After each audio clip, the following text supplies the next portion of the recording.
ये है मेचुका, अरुणाचल प्रदेश में चाइना बॉर्डर से सिर्फ 30 किलोमीटर पहले बसा एक रिमोट टाउन। यहाँ पहुँचते ही नज़ारे आपको हैरान कर देते हैं। वैली इतनी खूबसूरत, आर्किटेक्चर इतना यूनिक, वेल सेटल सोसाइटी जहाँ एक शांति है जो शायद ही आपने पहले फील की हो। मेचुका के बाद सफ़र हमें ले चलता है ज़ीरो वैली की तरफ, अरुणाचल प्रदेश की एक और काफ़ी फेमस वैली जहाँ हर तरफ एंडलेस ग्रीन पैडी फील्ड्स हैं और ट्रेडिशनल बैम्बू हाउसेस हैं जो सेंचुरीज़ पुरानी लाइफस्टाइल को आज भी ज़िंदा रखे हुए हैं। यहाँ रहती है आपातानी ट्राइब जो फॉलो करती है द्योनी पोलो रिलीजन को। उनका यूनिक लाइफस्टाइल और वाइब्रेंट कल्चर आपको एक नई दुनिया का एहसास दिलाता है। मेचुका की रॉ ब्यूटी और ज़ीरो का यूनिक कल्चर दोनों मिलकर बनाते हैं एक unforgettable experience. This is Arunachal Pradesh.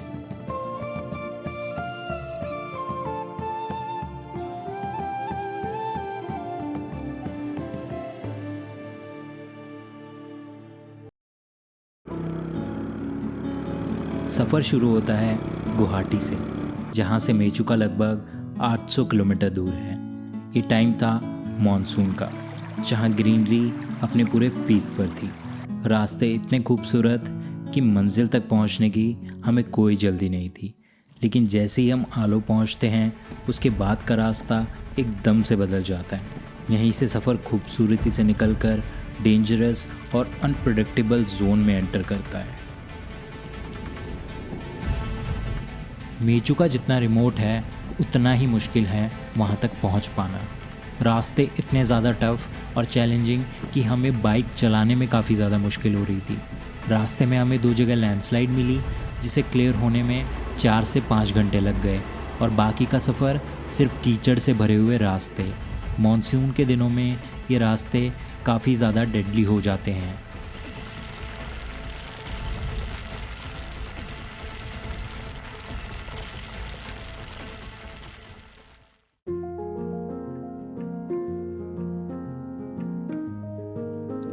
Finally हम पहुंच जाते हैं मेचुका, और सुबह जब मैं पहली बार इस वैली को देखता हूं तो मैं खुद 2 मिनट तक इन व्यूज़ को प्रोसेस नहीं कर पाता हूं, क्योंकि जिन मुश्किल रास्तों से होते हुए हम यहां तक पहुंचे हैं उन्हें देखकर मुझे बिल्कुल भी उम्मीद नहीं थी कि आखिरी में इतना सुंदर और वेल डेवलप्ड टाउन देखने को मिलेगा।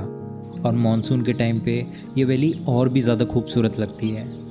यहाँ पर प्रॉपर रोड्स बने हुए हैं, रोड्स पर मार्किंग है और एकदम प्रॉपर तरीके से घर बने हुए हैं। मेचुका को देखकर लगता है कि इस सफ़र की असली खूबसूरती यहीं से स्टार्ट होती है।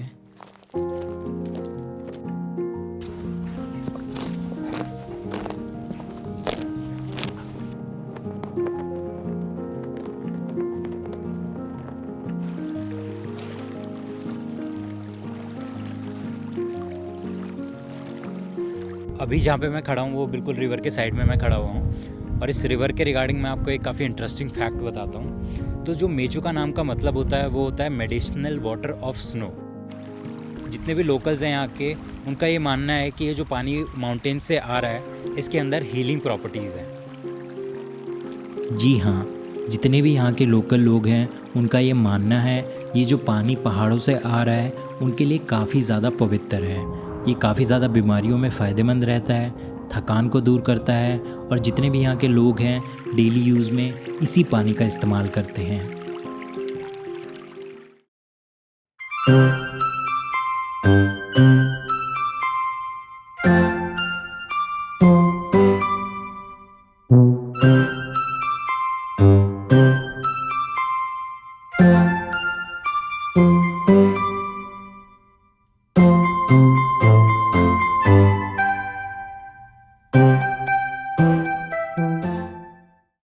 ये है मेचुका का एक गवर्नमेंट प्री स्कूल जहाँ छोटे छोटे बच्चे फिलहाल कविताएं सीख रहे हैं।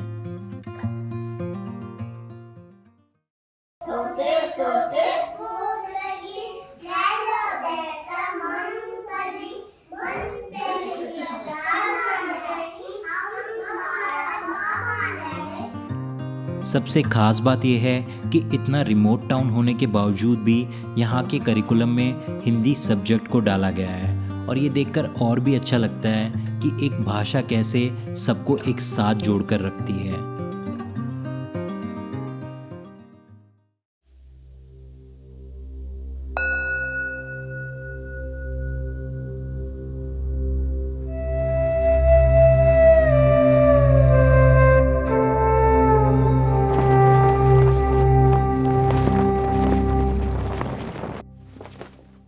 मीचुका में कुछ लोग फॉलो करते हैं क्रिश्चियनिटी को और कुछ लोग फॉलो करते हैं बुद्धिज़्म रिलीजन को।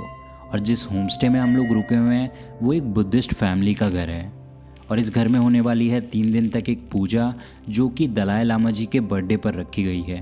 और इस पूजा का जो पर्पस है वो है कि सब लोग खुश रहें और हर तरफ पॉजिटिविटी बनी रहे।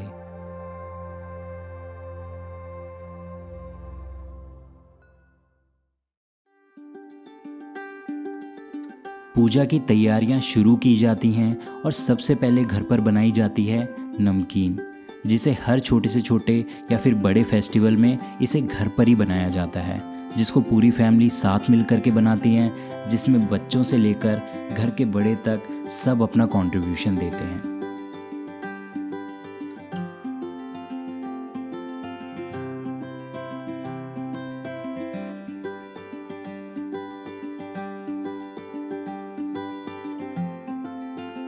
फर्स्ट इसको हम लोग मैदा को बेलते हैं और इसका अंदर क्या क्या इंग्रेडिएंट्स जाते हैं उनमें से मैदा, दूध और ये कोकोनट पाउडर और उसके बाद शुगर, ये सब डाल के हम उसको मिक्स करके तब बनाते हैं कप से।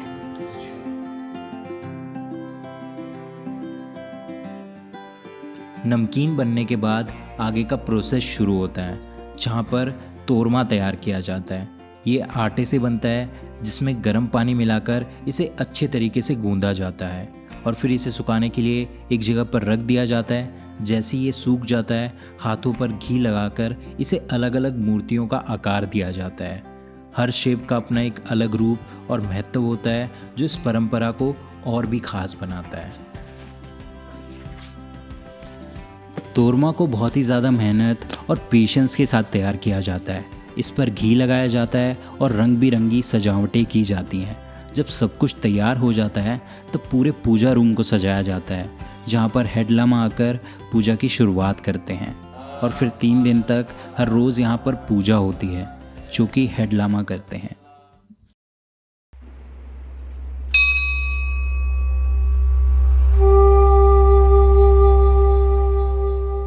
इसके बाद हम जाते हैं ऐसी ही एक और स्पिरिचुअल जगह पर, मेचुका से लगभग 18 किलोमीटर आगे हनुमान जी के मंदिर में। और ये मंदिर इसलिए भी काफ़ी स्पेशल है क्योंकि इस मंदिर के पीछे जो पहाड़ है उस पर आपको हनुमान जी का फेस देखने को मिलता है।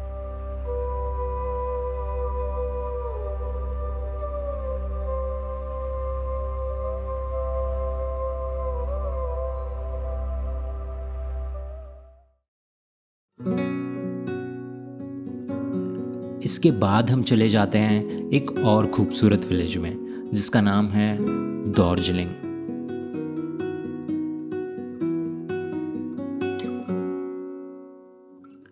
मेचुका से 5 किलोमीटर दूर ये विलेज काफ़ी छोटा है लेकिन बहुत ही ज़्यादा पीसफुल है। ये जगह इतनी शांत है कि सड़कों पर इंसान तो दूर एक आवाज़ तक सुनाई नहीं देती है और पूरी वैली को देखकर ऐसा लग रहा था कि इस पूरी वैली में सिर्फ हम ही लोग हैं और दूर दूर तक कोई भी नहीं।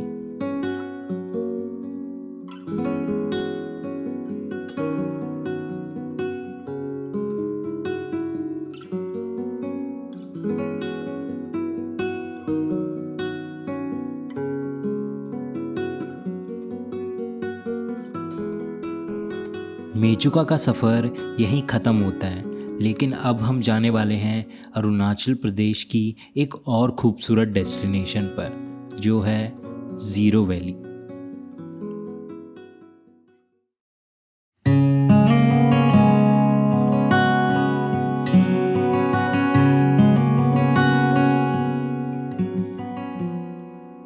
ये है ज़ीरो वैली जो कि फेमस है अपने चावल के खेतों के लिए, जहां आपको दूर दूर तक बस ये हरे भरे खेत देखने को मिलते हैं। ये अरुणाचल प्रदेश की वो वैली है जहां रहती है फेमस आपातानी ट्राइब, जिनका कल्चर और लाइफस्टाइल काफ़ी ज़्यादा यूनिक और शॉकिंग है। ज़ीरो वैली के लोगों का खेती करने का तरीका काफ़ी ज़्यादा यूनिक है और इसी वजह से ज़ीरो वैली को यूनेस्को वर्ल्ड हेरिटेज लिस्ट में भी कंसिडर किया जाता है। यहाँ की आपातानी ट्राइब बिना किसी मशीन और केमिकल के बिल्कुल ट्रेडिशनल मेथड से खेती करते हैं। ये लोग पैडी कम फिश कल्टीवेशन करते हैं, मतलब चावल के खेतों के बीच पानी में मछलियाँ भी पाली जाती हैं। इससे खेतों को कुदरती तरीके से खाद मिलता है और पानी भी ज़्यादा बेकार नहीं होता। ये एक सस्टेनेबल फार्मिंग सिस्टम है जो दिखाता है कि प्रकृति के साथ मिलकर जीने का तरीका कितना खूबसूरत हो सकता है। जीरो में हम लोग यहाँ में अभी मछली डालता है, मछली पाल के, और मछली को हम लोग समय समय बिक्री करता है। और कार भी मछली यहाँ से 20 किलो निकल गया, बिक्री किया है। नहीं, हम लोग चावल अपना खाने के लिए अपना से ये खेत से साल भर हम लोग बाहर से खरीद नहीं करके खाता है यहाँ से, हाँ खुद के लिए। और ये मछली बिक्री करेगा, हम लोग का कपड़ों का क्या क्या और पहनने के लिए आ जाता है।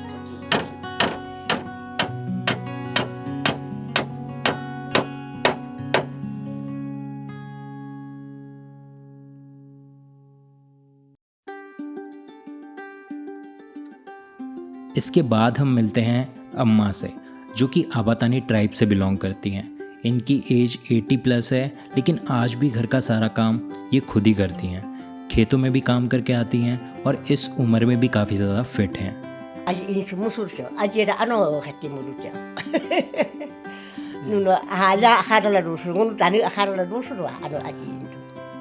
बोल रहे कि दिन भर मतलब ऐसे घर में बैठा रहने से उसको बोरिंग होता है, और मतलब बदन हम लोग मतलब ऐसा होता है कि घर में बैठे बैठे मतलब अपना बदन भी कमज़ोर होना शुरू हो जाता है। तो इसलिए वो सब कुछ कर रहा है और उसको करना ही पड़ता है। अगर वो उसका कमर दर्द नहीं होता तो और स्ट्रॉन्ग से करना था, और लकड़ी भी भूखने जाना था। और उसको खेती करने में अच्छा लगता है, वो हमेशा खेती भी करता है।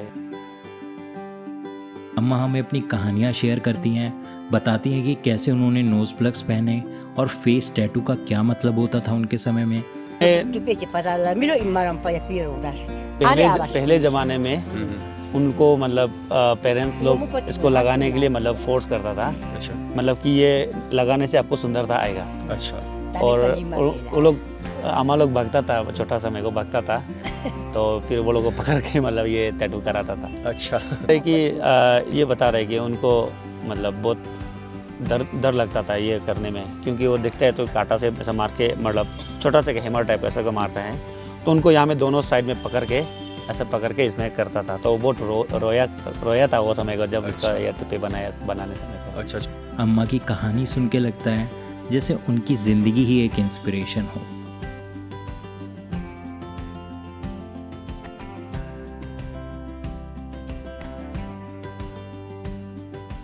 तो ये था हमारा मेचुका और ज़ीरो वैली का सफ़र, जहां हमने लोकल कल्चर और रॉ ब्यूटी दोनों चीज़ों को एक्सपीरियंस किया। मिलते हैं किसी अगले सफ़र पे एक और नए एक्सपीरियंस के साथ।